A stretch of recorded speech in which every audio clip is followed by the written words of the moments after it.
New York City's Broadway. It's been shut down since March, and it will now, we know, remain closed until at least next June. Theaters will be among the last to reopen following the COVID-19 pandemic, further impacting New York City's economy. All Broadway shows have been canceled up until April 12th. This is part of New York State's efforts to limit the spread of the COVID-19 virus. Millions lost their health insurance this year when their jobs disappeared during the pandemic. Actors and workers on Broadway got crushed. All 41 theaters on the Great White Way shut down in March, and they're still dark today. More than 50,000 people out of work, and for many, scrambling to pay the bills.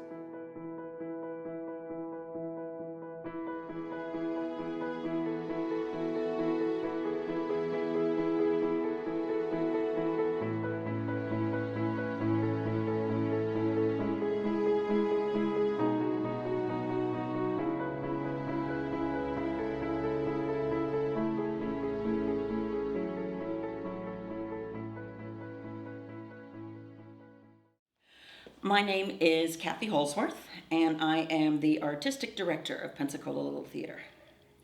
My name is Jay Bixler, and I am the Education Director of Pensacola Little Theater. I grew up doing community theater. My parents started a community theater when I was a small child, and I have always liked doing theater. It's kind of always been my dream job, I guess. And here I am. They called me up 3 years ago, and I've been here ever since. How do you think the kids of PLT have been affected? A lot. The show that we were about to open when the pandemic hit was Winnie the Pooh. It was a kids show. All the actors were kids, and it was for kids. And they were literally set to open the very next day after it hit the national news that this was a serious issue and that everybody needed to isolate themselves for a while. So first it hit the kids first. They lost their show. We tried to keep it going. We didn't know, if you remember back a year ago, nobody knew how long this was going to last. Some people thought 3 months, 6 months, and obviously that hasn't been the case.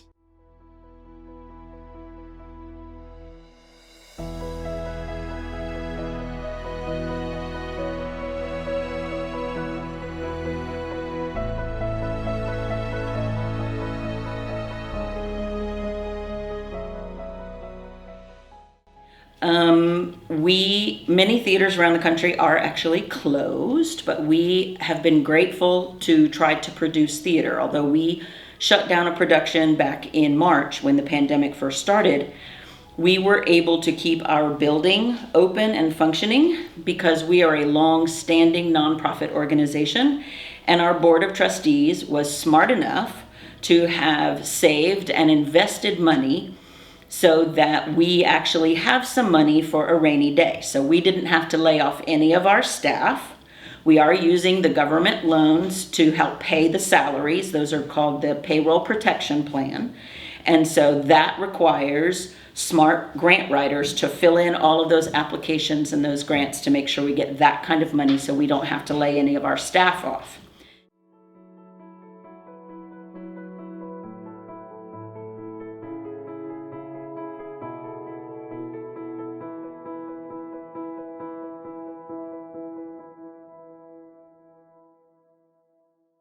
What was the worst part about the pandemic for the theater and the people involved?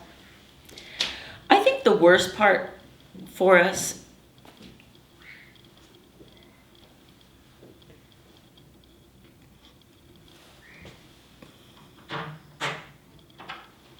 You can tell me if you... It's fine, I cry at everything these days. Yes, it's okay. This is part of the worst part, is that those of us that participate in community theater, we care about it a lot.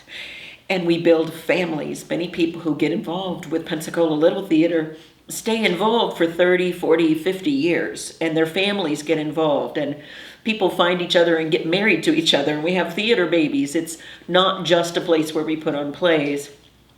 Our big group of theater citizens love each other, and they care for each other, and the hardest part for a bunch of crazy theater people is that we can't get together and we can't hug each other. And finding ways to make even small theater is a little bit of a relief. But what we're really desperate to do is get in a room and celebrate the art that we make and take care of each other.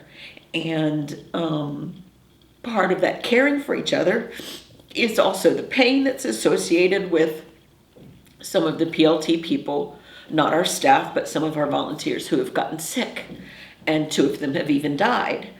And all of that is takes an emotional toll. And for me, as the artistic director, I kind of think of myself as everybody's mama. And it's always been my goal to make sure that everybody is happy and joyful when they're in the building. And the pandemic prevents a lot of joy. So we look for joy in all the small places.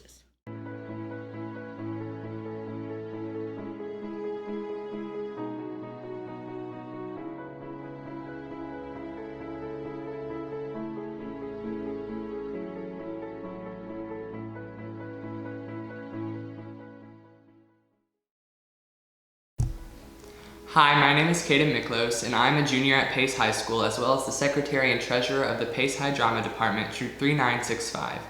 Earlier this year, around the start of first semester, we were told that we would not be able to put on any performances for the first semester, and as much as it hurt to hear, we knew it was for the best, and just to keep everyone safe, that, that's what we had to do. And as the year went on, we were getting used to it, but it just didn't feel the same because that's what us actors love to do. We love to act and sing and dance on stage.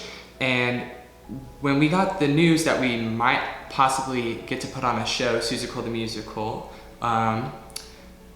we all got super excited. And then in January, when the second semester started, we were told that the school board had said no to the show. So in effort to bring back our chance to put on this performance, we all wrote letters to the school board, and here's a little excerpt from my letter. Now we are in 2021. A couple of months into this year, nothing has changed like everyone thought it would, and the only thing that goes through my mind is that this is going to be the 10th month straight since any troupe has performed. Everyone goes into a different profession, and everyone has different interests. But our job as decent human beings is to at least respect those who have different interests than yourself, especially during these times. If there's a safety plan in place that will actually be abided by, I don't see the problem here.